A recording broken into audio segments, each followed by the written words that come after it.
Shvua Tov, good morning. This week we'll be studying the Parsha of Chukas. The Parsha contains within it one of the most dramatic and perplexing, disturbing stories. In it, we learn about how Moshe Rabbeinu, who led the Jewish people for 40 years in the desert, he tragically is denied the one thing he yearned and desired for his entire life, to enter the land of Israel. The background of the story is Moshe Rabbeinu has now been leading the Jewish people, and they come to the desert of Tzin, and it's after the passing of Miriam, the sister of Moshe Rabbeinu, in whose merit the Jewish people had a special well, a miraculous well that supplied them with water throughout their journey.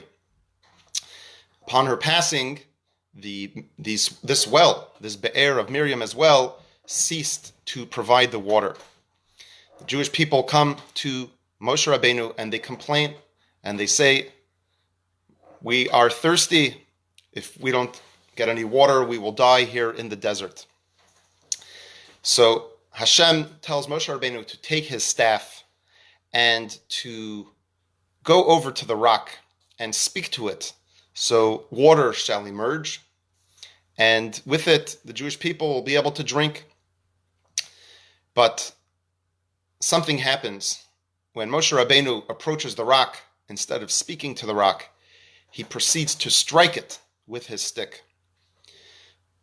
Rashi, the commentator, explains that what happened was Moshe Rabbeinu, when he came to the rock, he initially did speak to the rock, but he spoke to the wrong rock. And then there began the murmurs and the cynicism throughout the camp. They said, "Moshe Rabbeinu, if you are to miraculously extract water from the rock, what's the difference which rock you're speaking to? This is all shtick, this is shenanigans, you're not able to produce the water." Upon which Moshe Rabbeinu tells them, "Shimu na hamorim, listen up, you rebels. Do you think that we can get water from the rock?" And he proceeds to strike the rock. Rashi explains what happened was the rock, the real rock that produced the water in the well of Miriam, it moved miraculously amongst other rocks, and it was hidden from Moshe Rabbeinu. He wasn't sure exactly which rock it was. And therefore, after speaking to it, he spoke to the wrong rock. So then he proceeds to strike the rock once and a second time, and then the water, after the first time he hits it, it's only a trickle. He strikes it a second time, and the water gushes out. Hashem tells Moshe Rabbeinu, "Because you did not believe in me to sanctify me in front of the entire camp, you will not merit to enter the land of Israel." And this is one of the most disturbing, one of the most incomprehensible passages in the Torah to comprehend exactly what happened here. What did Moshe Rabbeinu do wrong? Why did he receive what would appear to be such a harsh penalty and punishment? It seems like the punishment does not fit the crime. Why was Moshe Rabbeinu denied entry? Because of this story. The truth is, there are many, many explanations that are given. In fact, one of the commentators famously said that Moshe Rabbeinu, he committed one sin, but the Mefarshim, the commentators, have attributed more than 13 sins. So they sort of magnified and amplified and made it seemingly much worse than it actually was. The reality is that if we just think about Moshe Rabbeinu himself, he ultimately, regardless, seems to not have been destined to enter Eretz Yisrael. Already in the Parsha of Shemot, when he sets out in his mission to liberate the Jewish people, at the end of the Parsha, Hashem tells Moshe Rabbeinu, "Ata Sira, you will see that which I will do to Paro." And Rashi brings the comment that you will see the miracles that I will perform when you are in Egypt with Paro, but you will not see the miracles for the 31 kings that I will perform when they will enter the land of Israel. At that point, it seems, because he doubted Hashem, he questioned why things were getting bad in the land of Egypt. It seems, maybe there's other explanations, we won't get into it now, but it seems that regardless, Moshe Rabbeinu it seems to have been baked in the cake long ago that Moshe Rabbeinu wouldn't go into Israel. So if that's the case, when we study this week's Parsha and this whole episode, it's more about trying to understand if it was inevitable, this destiny, if it was destined not to enter, we need to see for ourselves what kind of lessons can we glean, what can we derive from this in terms of how to be a leader, how to inspire people, how to educate people. That is something that we can truly learn and internalize in our own personal lives. So therefore, many of the Mefarshim, they search into the text and they try to figure out exactly what Moshe Rabbeinu did wrong. Rashi, he says that Moshe Rabbeinu's sin indeed was all about hitting the rock and not speaking to the rock. Hashem wanted to illustrate that if Moshe Rabbeinu merely speaks to the rock, which is inanimate, it is deaf, it can't hear, it has no conscious self, and nevertheless it would respond and it would obey the command and produce the water, how much more so the Jewish people, they should be listening to that which Hashem commands them and sin no more. But since Moshe Rabbeinu failed to speak to the rock and produce such a Kiddush Hashem, sanctification of Hashem, therefore it was a lost opportunity.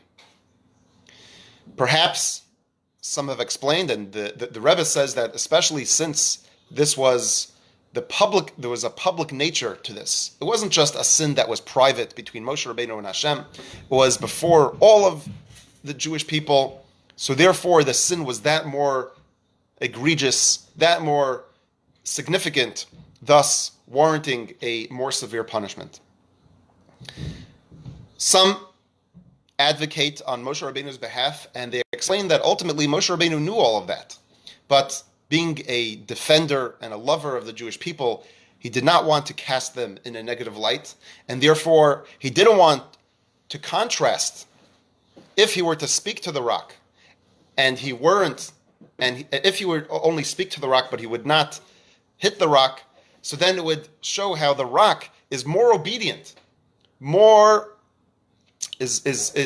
rock is more willing to obey Hashem's command than the Jewish people.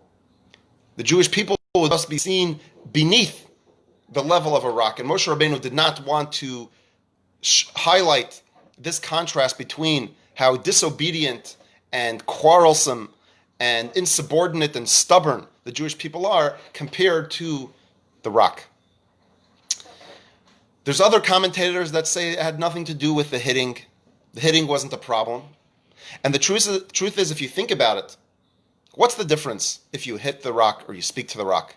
Have you ever tried to hit a rock and produce water? Seemingly they're equally miraculous. What's the difference if Moshe Rabbeinu really hit the rock? And therefore some say it had nothing to do with that. What it had to do with was the fact that there are other things we could glean from the text.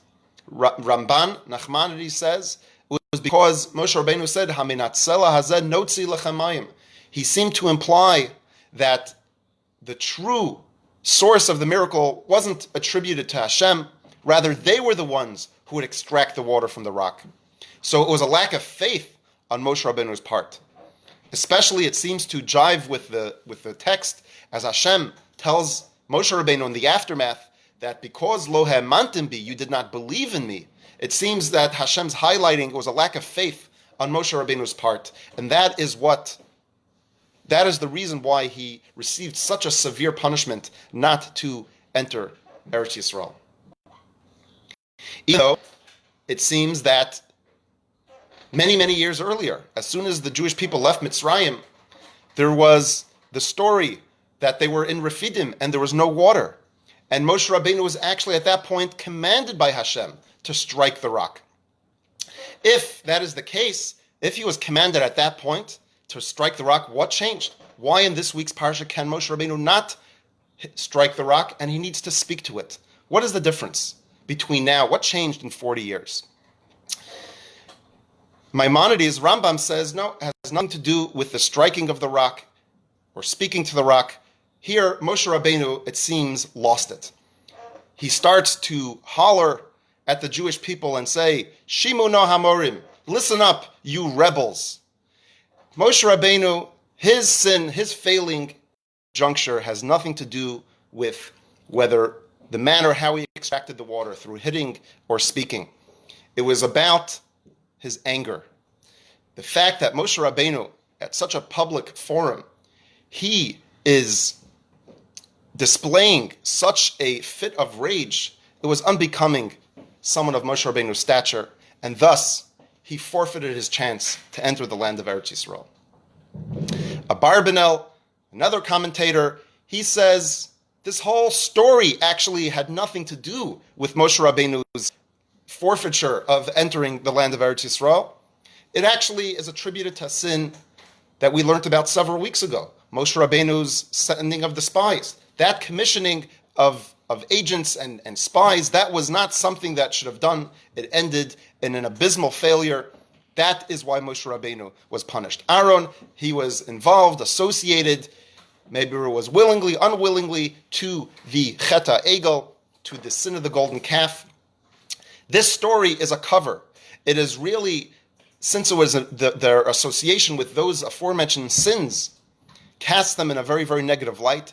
This was an opportunity to attribute their failings to something more benign. But ultimately, it had nothing really to do with this story. And there's, again, as we mentioned, many, many comments, many, many perspectives on this story. Today, we will talk about two perspectives. And as we mentioned before, whether Moshe Rabbeinu would have spoken to the rock or hit the rock, the Medrash tells us a fascinating thing, that it gives an analogy. There was once a husband who contemplated divorcing his wife. He writes up the bill of divorce and he comes into the home and he says, "My dear wife, please, can you pour me a nice hot glass of tea?" And she prepares him the cup, and he takes a sip and he says, "Well, it's warm, it's lukewarm. I am divorcing you," and thereby promptly produces this bill of divorce. The wife tells him, "Hang on a second. How did you know what kind of cup of tea I was going to prepare, if it was going to be hot, if it was going to be cold, if it was going to be warm? You already made up your mind. It's not possible. You already wrote up this divorce." In a similar way, the Medrash observes that we have this story. Hashem tells Moshe Rabbeinu, "You have sinned. You will not enter Eretz Yisrael." But it was already decided many, many years ago. As we mentioned in the Parsha of Shemot, when Moshe Rabbeinu is doubting Hashem and he is questioning his ways, already then Hashem says, "You will see the miracles that I perform with Paro, but you will not see the miracles that will happen 40 years from now." So, how are we to understand this? What lesson can we derive? How can we become better people in the aftermath of this episode? Number one, the Midrash observes on this story and says, Hashem told Moshe Rabbeinu to speak to the rock, not to hit the rock. And the Midrash comments and says, when you have a child, when he is young, you should speak to him. When the child is young, you should hit them. But when they get older, you need to speak to them and teach them. And then they will begin to learn. Which is a strange Medrash. What's the relationship between a rock and a child? You should speak to them, you should hit them. Why are we hitting children? What is that all about? Seemingly today, this Medrash does not seem to be exactly very much in sync with the times, it would seem. But really what the Medrash is saying is that this notion of hitting or speaking are paradigms of education. How do we raise children? We can look at a child, we can look at a student. Oftentimes, they appear to be like a rock. The surface is hard, tough, and seemingly impenetrable. But inside, we know there is water. As the Torah tells us, water is a metaphor for wisdom, for Torah, for inspiration. We know within every child there is a reservoir of beauty, of talent. There's a beautiful neshama inside. How do we unleash, how do we unlock that amazing potential? When sometimes on the outside, it seems very, very hard to connect with them, to get through to them. So sometimes we look at the model of striking. Doesn't mean physically hitting the child. We mean to use a paradigm, a model of toughness, of pressure, of force, coercion. When we try to get our children to brush their teeth every single day, for us, the main point is we want them to do what we want them to do. It's all about the results. We want to make sure it gets done. So therefore, we train them and we tell them, this is the time to do this. This is the time to clean your room, make your bed. That is the main important thing. What exactly and how, the method we get them to do it, seemingly is irrelevant. Some kids are more submissive or more acquiescent. Others, we have to use other tactics to get them to do what we want. That is the model of what Kabbalah would call gevura, using stern, harsh approach, because if the rock is very tough, it's not easy to penetrate. And therefore, you have to use those methods. However, we know that ultimately, when we raise children and students, it's not just about getting the results. There's a notion of chinuch, of education. There's a pedagogical value of teaching children not just what to do, but why they need to do it. If we want our children to do something, if we just pressure them and harass them and coerce them, so then ultimately they're not doing it because they want to do it. They're doing it because you asked them. Invariably, you're going to have to ask more than once. You're going to have to force them more than once. This is alluded in the story. Moshe Rabbeinu, when he hits the rock, only a trickle comes out. He has to strike it again. Because when you are using coercive measures, it's not something that emanates from within. And therefore, you have to constantly make sure that the subject, whether it's your child or student, is obedient and complying with your wishes or demands. But ultimately, that's not education. Education is that you teach them the value to appreciate, and there's a significance to what they are doing. When they understand why they should brush their teeth, if you explain to them that their lives will be much better, more hygienic, healthier, it is for every single day. Do it. Maybe many years ago, you struck the rock. In those days, the Jewish people just came out of Egypt. They were slaves. They were cynical. They were struggling. They had a difficult life. It became very, very hard for them to have a concept of freedom, of liberty, to trust in their leadership. In fact, we know famously the Rambam, Maimonides, explains that the reason the Jewish people who left, the generation that left Egypt, could not enter the land of Israel was because they were slaves for too long. They weren't able to go out and fight for freedom, for their rights, to build a society. It wasn't something that was within their frame of mind. Hundreds of years of slavery create a slave mentality. And even if they left Egypt, maybe the Egypt has not left them. They would need to stay in the desert. It is only the next generation that would be able to enter Eretz Yisrael. And therefore, what Moshe Rabbeinu in the initial years, how was he going to educate them? He needed to strike the rock.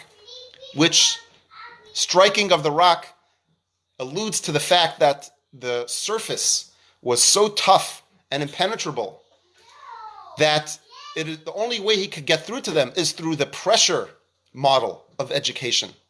Sometimes you give a little tough love, and it is then you're able to extract the water, the wisdom, the talent, the resources that are latent within. But many, many years later, it's now 40 years, Rashi tells us that this generation is not the generation from 40 years ago. They all died out. At this point, it is a different student. It is a different child. Moshe Rabbeinu needs to understand that the way he relates to them is not the way he relates to the previous generation. And you could even see when they ask for water, it's not in the rebellious way in the previous years that they say, we want to go back to Egypt, where's the meat? They're simply thirsty. Moshe Rabbeinu needs to be able to identify the nuance, the subtlety that has changed between the previous generation and now. If he can't, he can no longer lead this generation. And perhaps we can defend Moshe Rabbeinu. And maybe Moshe Rabbeinu knew this was a new generation, but he did not want to, as we mentioned before, diminish the stature of the previous generation. He didn't want to cast them in a negative light, and therefore, being the loyal defender, he did not want to show how the younger generation can merely listen instead of being stricken, being hit like the other generation needed. Moshe Rabbeinu was very loyal to them. He would stay in the desert with them. That would be his destiny. But in the end, Moshe Rabbeinu would not lead the present generation into Eretz Yisrael.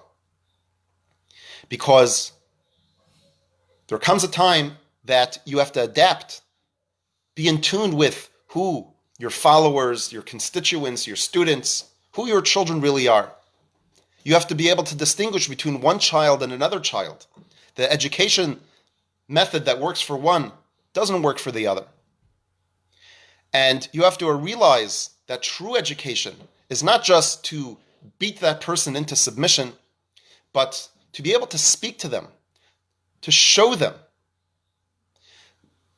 Herman Wouk, a famous author, once asked the Rebbe in the 1950s, when the Rebbe was beginning the revolution to inspire Jewish people and educate them, and he asked the Rebbe, do you think with your whole program, you're going to be able to tell the Jewish American youth to follow Torah mitzvos, to listen to everything that you're saying? And the Rebbe said, these American youth, you can't tell them to do anything. If you tell them what to do, they're not going to listen. They have their own mind. But what you can do is you can educate them. You can explain to them why they should study Torah, why should they fulfill the mitzvot. And once they appreciate the why, then they're willing to do anything, if they really understand and identify with it. And that's an important lesson when we raise our children. Of course, there are times that we need to instill a sense of order, a sense of boundaries, and we have to use sometimes the midah of gevura. We have to use strength to be able to instill a sense of stability in a home. But those merely set the parameters, the borders, the context, the framework of our parenting. But ultimately, it's not about the pressure and the coercion, the might. Listen to me because I am stronger, I am older than you. It's about the love. It's about the education. It's about what are we trying to accomplish. And when you convey that to the children, you are able to establish a very, very firm and stable level of education that they themselves want to do it on their own. And they in turn inspire others. That's perspective number one. Another perspective, equally fascinating, is that of the Ibn Ezra. He says that the failing of Moshe Rabbeinu here was not about the striking of the rock, but similar to what the Rambam says, but in a different way. In other words, not like the Rambam who says it was his anger, but it was the same words that Moshe Rabbeinu said, Shimu na hamorim. He brings a medrash that says, that when the process of redemption began, it says, Vayitzavim el bnei Yisrael, that Hashem commanded Moshe Rabbeinu and Aaron regarding the Jewish people. What did Hashem exactly command? So the medrash says that Hashem says, when you take the Jewish people out, I have one request. I'm asking you to do one thing. I need you to look at the Jewish people in a very positive way. Never call them morim, rebels, stubborn mutineers. And here, what is the one thing that Moshe Rabbeinu does right away when they begin to rebel and when they begin to snicker and give him these snide remarks? He says, Shimu no hamorim, listen up, you rebels. Moshe Rabbeinu, as a leader, his entire objective, and what is his role, is to raise up, to lift up the Jewish people. That's what a true leader is. That's what a parent should be doing. They are supposed to make the child feel good about themselves, to see themselves in a very positive light. That is their entire purpose. Never see the negative. Never look at their failings or their flaws. Always show them how great they really are. There was this fellow who came to America from Poland from a Hasidic and religious background. And coming to America was not easy to maintain their religious and Hasidic identity and their customs and their practices. And over time, although he maintained his traditions, his son became more modern, more secular. And when his son got married and he had a child, so now that third generation was completely Americanized, completely detached from his roots. Yet the grandfather was still very much involved, and when it came to this boy's bar mitzvah, he said that, I want you to come with me to Brooklyn. We're going to go to the Lubavitcher Rebbe for a yechidus, for a private audience. This boy is all excited, and he goes to tell all of his friends that you should know, in a few days, I am going on a special excursion. We're going to Brooklyn. I'm meeting this famous rabbi, the Rebbe of Lubavitch, for my bar mitzvah. One of the friends who seemed to know a little bit about what goes on, he says, I hope you prepared your studies, your Talmud and your Mishnah. He says, what are you talking about? He's like, what, you're not prepared for the test? What test? What are you talking about? Well, everyone who goes in for a yechidus, the little boys, the Rebbe is known to ask them questions on what they're studying in school. Now this kid goes into a panic because he never studies. He barely knew the name of the Masechta, of the tractate that he was studying. And certainly his father didn't care much about his Hebrew studies. He had no clue. Now, he himself didn't necessarily care if the Rebbe would ask him questions, but he's going with his grandfather. He didn't want his grandfather to think less of him, didn't want to think that he was an ignoramus, and therefore he started to get all nervous. And it comes the day of the Yechidus, he tells his grandfather, Zaidi, I'm not feeling well, I'm sorry, I can't go today. So his Zaidi was adamant, he says, no, you must come. If you don't come, your bar mitzvah is not happening unless you go to the Yechidus. He has no choice, and he joins his grandfather. They go to Brooklyn, they go to the Rebbe, they go into for Yechidus. In the beginning, the Rebbe speaks to the grandfather in his Yiddish tongue, and then the Rebbe turns to this boy, and the Rebbe starts asking him a question on this only Mishnah that the boy actually learned. It happened to be a while back, he was misbehaving, and for a punishment, a knas, he had to study this one Mishnah and write it down, an assignment many times. So he was familiar with this specific Mishnah. And that was the one Mishnah the Rebbe asked him a question on. And as the Rebbe would do, he would ask a simple question and then a more difficult question, and the kid aced it, and he's feeling all good about himself. When they walk out of the Yechidus, the grandfather turns to the boy and he says, "Wow, I knew you were a smart boy, but I didn't know what kind of genius you really are." In this story, we could see, of course, the Rebbe, how much he has the Avas Yisrael, how much he loves all of the Jewish people. He tries to be sensitive and kind to the difficulties and the challenges that they may be enduring or going through. But we also perhaps can see in this story another aspect, and that is, what is a true Rebbe? What is a Rebbe all about? The Rebbe is someone who sees the person and he tries to show them, what does he see in the person? He sees their goodness. He sees their qualities, their virtues. What the Rebbe was trying to teach this boy is, you look at yourself as someone who's ignorant, who doesn't know anything about Talmud or Mishnayos. Look how much you know. You know this Mishnah. You may be one Mishnah, but you know it so well.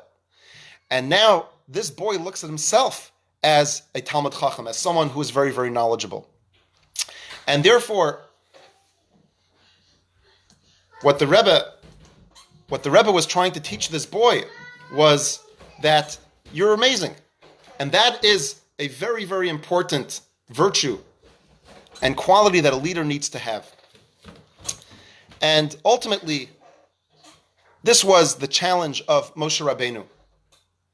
Moshe Rabbeinu and all of leaders need to know that their purpose is to look at all of their followers, all of their students, and try to see only the good. Don't see their negativity. Don't see their failings and their challenges. That is the most important thing. And what happened here is Moshe Rabbeinu, when they start to rebel, he starts saying, Shimona Hamorim. In the words of the Ibn Ezra, he says, you call them Shimona Hamorim, rebels. They are Bnei Avram, Yitzchak, and Yaakov. They are the descendants. They are the children of Avram, Yitzchak, and Yaakov. Don't see them as rebels. See them as precious children. We see this in the Rebbe, as we just recently commemorated and observed the yahrzeit of Gimel Tammuz this past Thursday, that the Rebbe would always look at those around him. He would only see the positive. He would only see the good within them. And this was something that the Rebbe taught each and every one of us, that you always should see the positive. And that is why Moshe Rabbeinu, the Rebbe sent shluchim. He took these ordinary people and he made them extraordinary. He did amazing things with them. And this is the challenge every leader has. To be able to look at those around them and see not just who they are, where they are in life, but their potential, who they can be. See where they could really go. Rabbi Yosef Weinberg was a chassid of the Rebbe, and he used to teach weekly the Tanya classes on the radio. And he had many, many correspondence with the Rebbe. And he tells the following fascinating story. He says that there was once this fellow, his name was Rabbi Yaakov Griffel, who came after the war. He was very, very involved in helping people get visas to go to America, to go to Israel. And he was very active in this regard, and he became a chassid of the Rebbe. And he was for his livelihood, he was an agent in all kinds of oil business transactions. So Rabbi Weinberg says he once gets a call from him when he's in Oklahoma, and he had a very, very urgent question that he wanted to ask the Rebbe. So he asked if Rabbi Weinberg can go in and give this and present his request to the Rebbe, his dilemma. So what happens is he goes into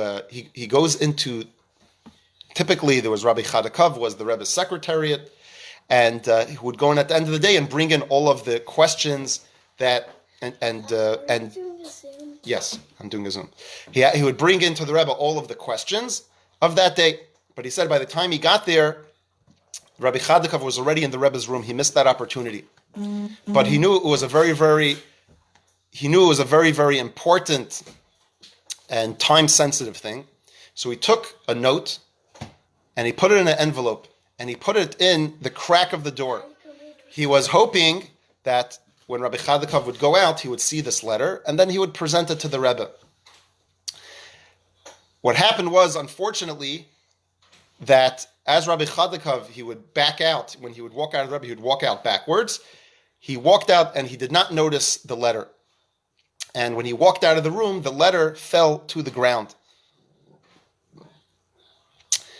And before he gets a chance, he notices that the Rebbe, who is in that Yechidus room, he walks over to the envelope and he bends down and picks it up. And within a short while, he got his response. So he says the next day, he sent in to the Rebbe a letter to apologize that he caused that the Rebbe should have to bend down and pick up his envelope. He really felt very bad about it. And the Rebbe wrote back to him a fascinating response. The Rebbe said to him, "Haloizeh kol inyanai ufheben." My entire purpose, my entire reason for existence and everything that I do is about ufheben, lifting people up. Ubefrat, and especially Zachen ubeyichud, Zachen was andere verzen, especially those things that other people overlook. What the Rebbe says is, what is my whole purpose? I want to lift up all those people around me, that they should reach their greatness, they should reach their potential. That's what the Rebbe taught us. So what is a real leader? He looks at everyone around and says, what can I do to raise them up, to make them better, to realize their amazing potential? So that is the task of a true teacher, of a parent. We need to raise our children up. We need to raise our students up. Moshe Rabbeinu called them morim. He called them rebels. So in summation, 2 lessons that we can glean from this story is, number 1, speak to the children. Even if it's a rock, don't hit them. Speak to them. Try to show them, to enlighten them, to inspire them. And they will find the water, the inspiration, the resources that's inside. And number 2, lift up. All those around you have amazing, amazing abilities and talents. What you need to do is just lift them up. Sometimes they're feeling low, they're feeling down. Don't diminish them. Make them greater, enhance them, bring out their greatness. These are the 2 lessons we learned from the story. And may it be Hashem's will that each and every one of us, we should be able to lift ourselves up, lift up those who are around us. And then we will see the water of Torah, the water of wisdom, each and every one of us in our own lives. Have a wonderful week.